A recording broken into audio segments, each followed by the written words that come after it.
O Senhor esteja convosco. Ele está no meio de nós. Proclamação do Evangelho de Jesus Cristo segundo São Lucas.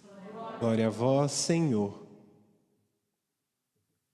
Naquele tempo, Jesus dizia ao chefe dos fariseus que o tinha convidado: quando tu deres um almoço ou um jantar, não convides teus amigos, nem teus irmãos, nem teus parentes, nem teus vizinhos ricos, pois estes poderiam também convidar-te, e isto já seria a tua recompensa. Pelo contrário, quando deres uma festa, convida os pobres, os aleijados, os coxos, os cegos. Então tu serás feliz, porque eles não te podem retribuir. Tu receberás a recompensa na ressurreição dos justos. Palavra da salvação. Glória a vós, Senhor.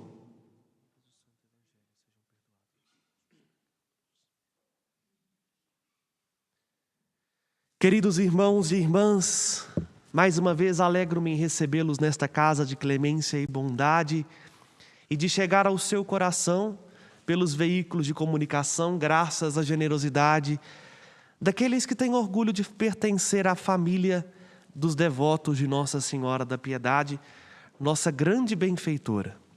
A você que é membro da família dos devotos, nossa gratidão por nos ajudar a honrar com os nossos compromissos.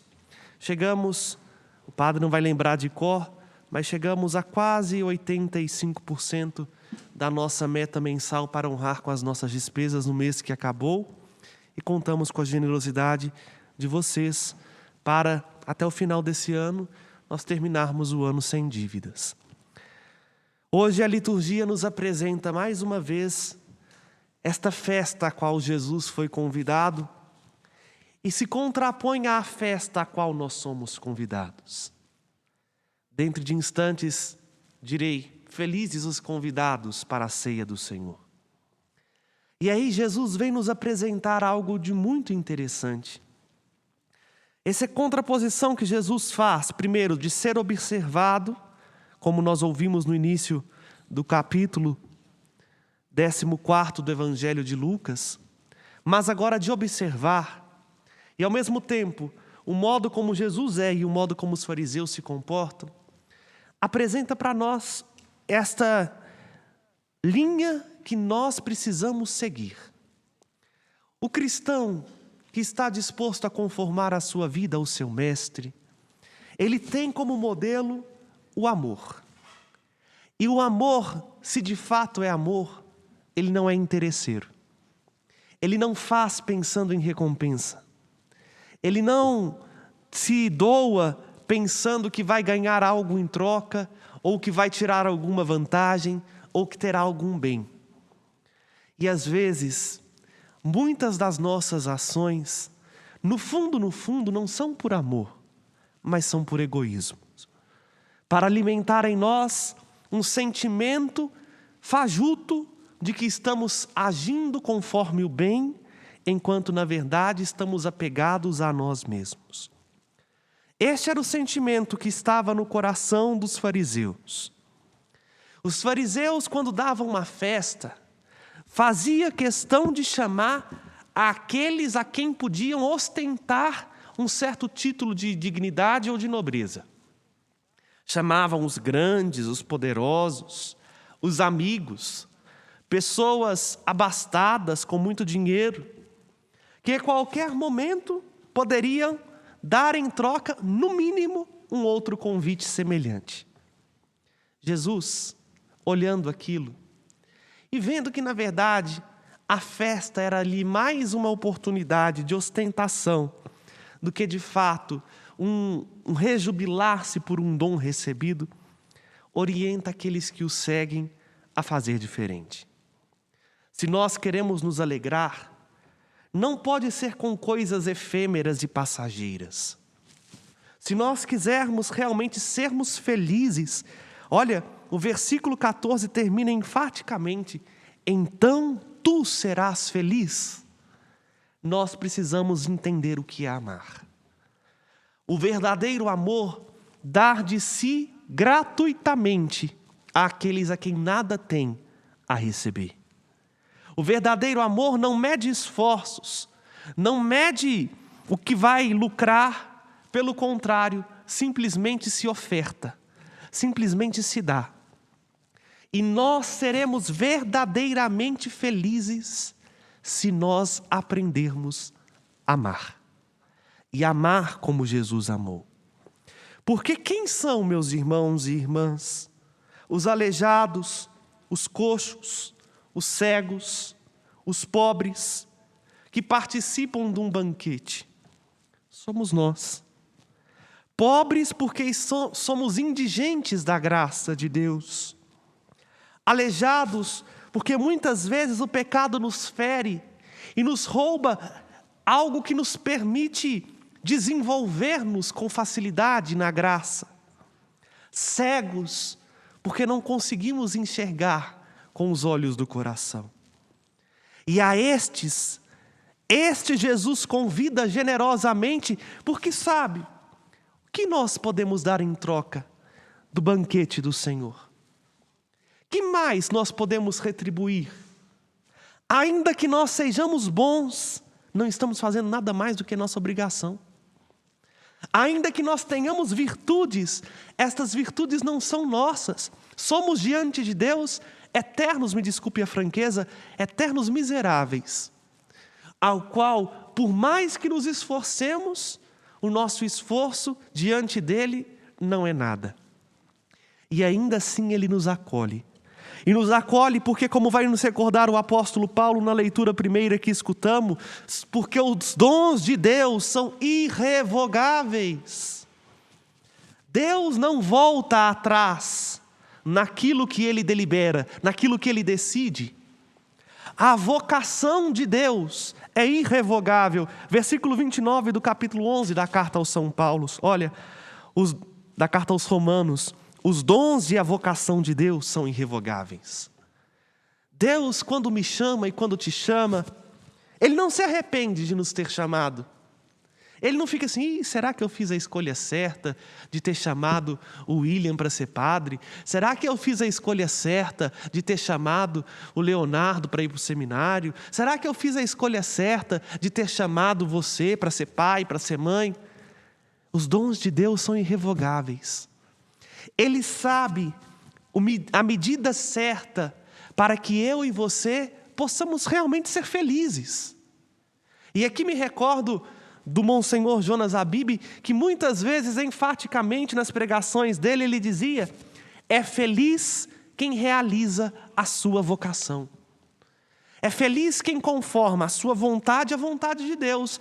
Ainda que Deus não volte atrás na sua decisão, nós a qualquer momento podemos virar as costas e seguir outro caminho que não seja a vontade dEle. Nós podemos a qualquer momento virar as costas e abrir mão dos dons que Ele nos ofertou. Mas ainda assim Ele continua chamando-nos por pura gratuidade. E diante de um amor tão insistente, diante de um amor tão gratuito, nós aprendemos a medida nossa do cristão. O que nós fazemos, meus irmãos e irmãs, não é para ser visto bonzinho. Se nós ajudamos alguém, não é para alimentar dentro de nós uma vaidade. Nós precisamos fazer isso que Jesus nos ensina no Evangelho de hoje para sermos felizes. Nós seremos felizes quando formos completamente vazios de nós mesmos, inclusive de boas ações. Quando nós, como dizia Santa Teresinha do Menino Jesus, nos apresentarmos diante de Deus como um simples nada, porque aí o tudo que é Ele terá espaço para nos preencher. Aí nós precisamos ver, com a ótica do amor, que os dons que Deus nos oferece, sejam eles espirituais ou materiais, estão a serviço daqueles que menos têm. Do que adianta eu ter um diploma numa melhor faculdade, se isso não me ajuda a aproximar daqueles que nada têm? Do que adianta eu ter muita riqueza, muitos bens materiais, se eu não sou capaz de me compadecer daquele que passa fome? Do que adianta dar banquetes só para receber em troca? Até porque quando a gente recebe em troca, a gente pode ficar até com aquela suspeita lá atrás de nós. Será que fulano está fazendo isso porque realmente gosta de mim? Ou porque ele está se sentindo na obrigação de retribuir ao bem que eu fiz? Jesus nos ensina que o verdadeiro amor, ele não espera nem agradecimento, nem recompensa. Ele simplesmente se oferece, ele simplesmente se dá. É difícil para nós vivermos assim. Porque muitas vezes amamos porque esperamos ser amados. Damos porque esperamos receber na mesma medida, ainda que inconscientemente. Veja, quão difícil é para nós dar amor a quem nos contraria. Quão difícil é para nós conviver com uma pessoa que para nós pensa radicalmente contrário daquilo que nós pensamos como certo e como valor. Porque nós não entendemos ainda que a nossa felicidade é fazer com que o outro tenha aquilo que eu já tenho. E o que eu tenho não é meu, é dom de Deus, é graça de Deus, é chamado dele, é oferta dele. Por isso, meus irmãos e irmãs, se quisermos sermos felizes, não sejamos como os fariseus. Não alimentemos uma aparência. Não alimentemos uma exterioridade estéril. Pelo contrário, sejamos capazes de amar como Jesus amou. De derramar a nossa vida como uma oferta para Deus a serviço do mundo. De entregar tudo o que temos para aqueles que nada podem nos dar em troca. Porque o que esperamos não é receber um elogio. O que esperamos não é receber reconhecimento, aplauso, confirmação, bens ou qualquer outra coisa. O que esperamos um dia é participar do festim da eternidade no céu. E o céu é para aqueles que amam a Deus. O céu é para aqueles que amam como Deus. O céu é para aqueles que entenderam o seu chamado como um dom irrevogável da graça para contribuir com aqueles que hoje são pobres, seja de bens, seja de dons, com aqueles que são cegos, sejam no corpo, seja na alma, com aqueles que estão mancos, seja no físico, seja no coração, para que possamos participar todos da alegria deste Deus, que não faz distinção e que nem espera algo em troca, só espera que eu e você sejamos capazes de estarmos perto dele. Louvado seja nosso Senhor Jesus Cristo. Por isso, com confiança,